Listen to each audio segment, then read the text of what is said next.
Halo teman-teman Erakode, selamat datang di pelajaran memulai Back-end Development. Jadi di video ini kita akan kenalan apa sih itu yang namanya back-end dan teknologi-teknologi apa saja yang digunakan untuk membuat aplikasi web, khususnya di sisi back-end-nya. Jadi perkenalkan, nama saya Rai. Kebetulan saya tertarik di bidang back-end. BTW ini backend bukan kayak gini maksudnya ya. Nanti akan saya jelaskan ya.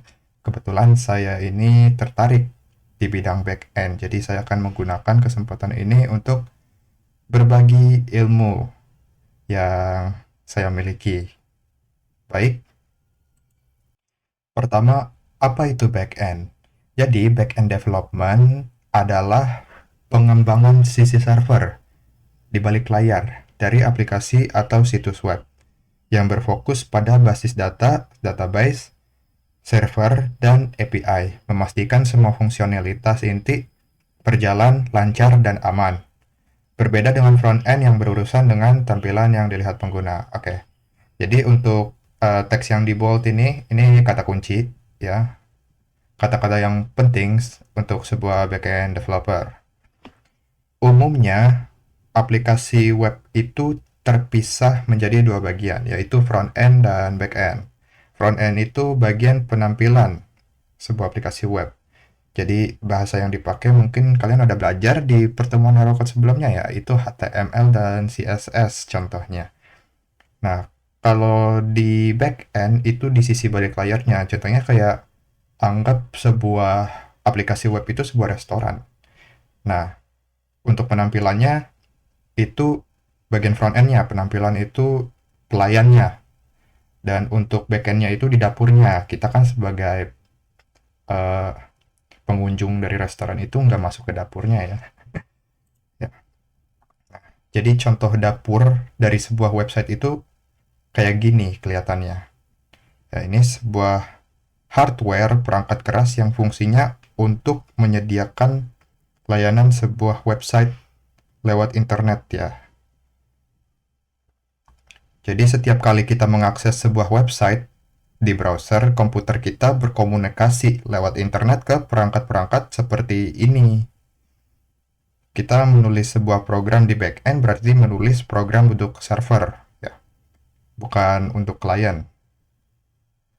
Kalau di klien itu kan bahasa pemrogramannya HTML dan CSS. Nah, kalau di server itu umumnya PHP. Nanti dikenalin kok.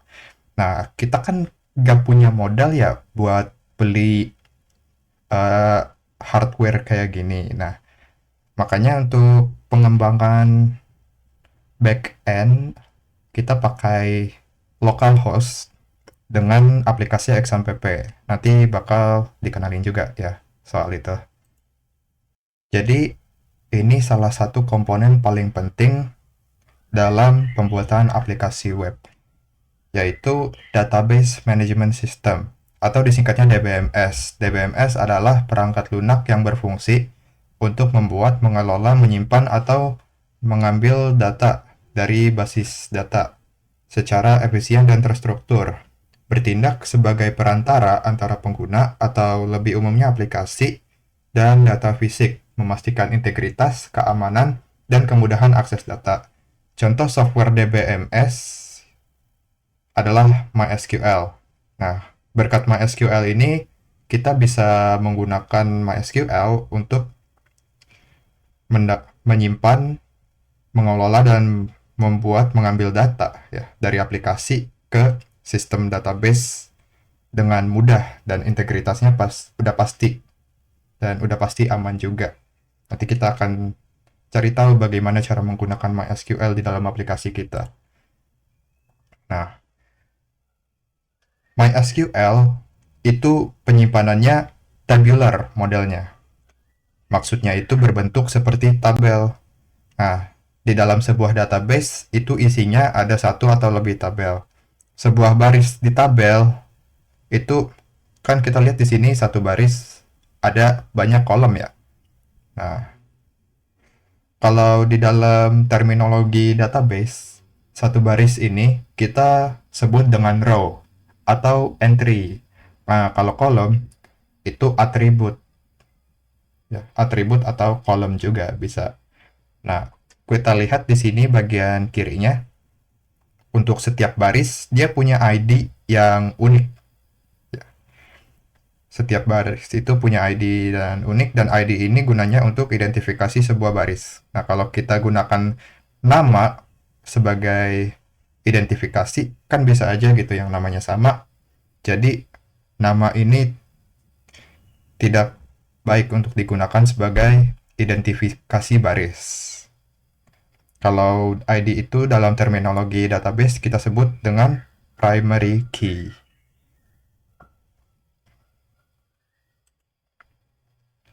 Nah, berikut contoh-contoh perintah-perintah SQL.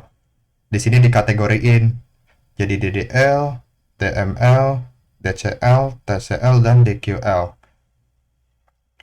Yang paling sering digunakan itu create, insert, update, delete, dan select.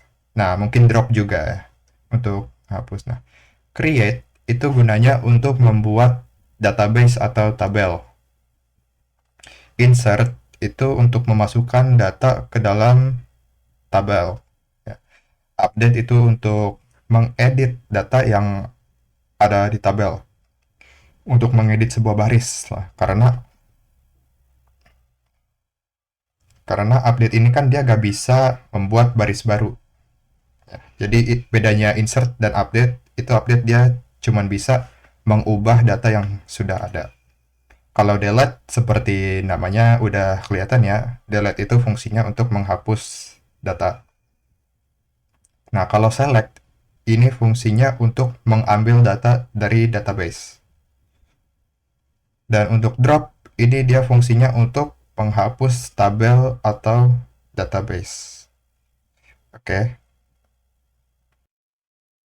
Nah, tadi kan kita udah lihat perangkat kerasnya web server itu seperti apa. Di web server itu menjalani sebuah program atau software, namanya ya web server juga.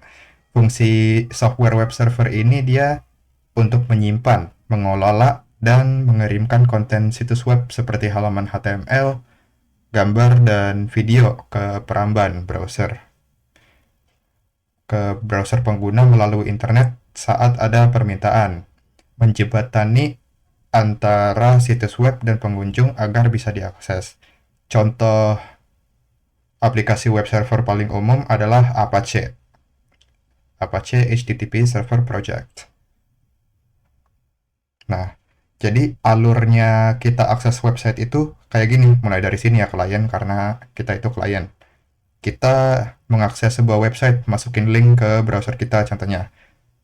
Nah, kemudian browser kita itu mengakses ke server di mana uh, website itu berada.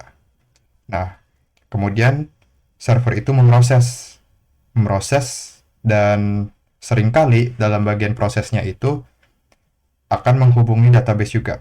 Database akan mengirim datanya kepada server dan data yang sudah diproses akan dikirim ke klien. Jadi alurnya seperti itu, ya.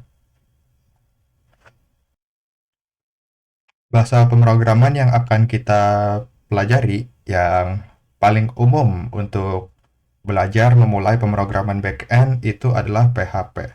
PHP adalah bahasa pemrograman scripting sisi server open source yang dirancang khusus untuk pengembangan web dinamis, memungkinkan penyisipan kode ke dalam HTML untuk berinteraksi dengan database dan menghasilkan konten yang disesuaikan secara otomatis sebelum dikirim ke browser pengguna ya. Bahasa ini bekerjanya di server, bukan di browser pengguna ya. Jadi kalau kita balik lagi satu halaman ini, PHP itu dia jalannya di bagian sini. Dimana kalau kan untuk setiap request itu dia ngejalanin kode PHP. Nah, di kode PHP itu kita bisa milih di kode PHP yang akan kita tulis. Itu kita bisa milih untuk mengakses database dan apa yang kita lakukan dengan data yang dihasilkan dari database. Ya, jadi kita prosesnya di server menggunakan bahasa pemrograman PHP. Nah, kalau udah selesai pemrosesannya baru dikirim ke klien. Ya. Jadi, PHP itu adalah bahasa yang didesain untuk pemrosesan web page sebelum dikirim ke pengguna. Nah, untuk memudahkan pengembangan backend, ada software namanya XAMPP. Ini link downloadnya ada di sini. https://www.appofchefriends.org/download.html. XAMPP itu paket perangkat lunak open source gratis yang menyediakan lingkungan web server lokal, localhost, untuk mengembangkan aplikasi web secara offline. Berisi komponen utama seperti Apache, ya, yang saya udah sebut tadi. Apache itu adalah web servernya, MySQL dan MariaDB untuk database, dan PHP. Paket lengkap untuk memulai backend development. Jadi segera download dan install dari link ini ya. Atau bisa di Google aja, XAMPP, pilih yang linknya apachefriends.org. Di videonya kita akan membuat aplikasi to-do list menggunakan PHP dan MySQL, menggunakan semua teknologi yang sudah dikenalkan tadi. Jadi tetap semangat dan sampai jumpa di video selanjutnya di mana kita akan mulai membuat projectnya. Oke.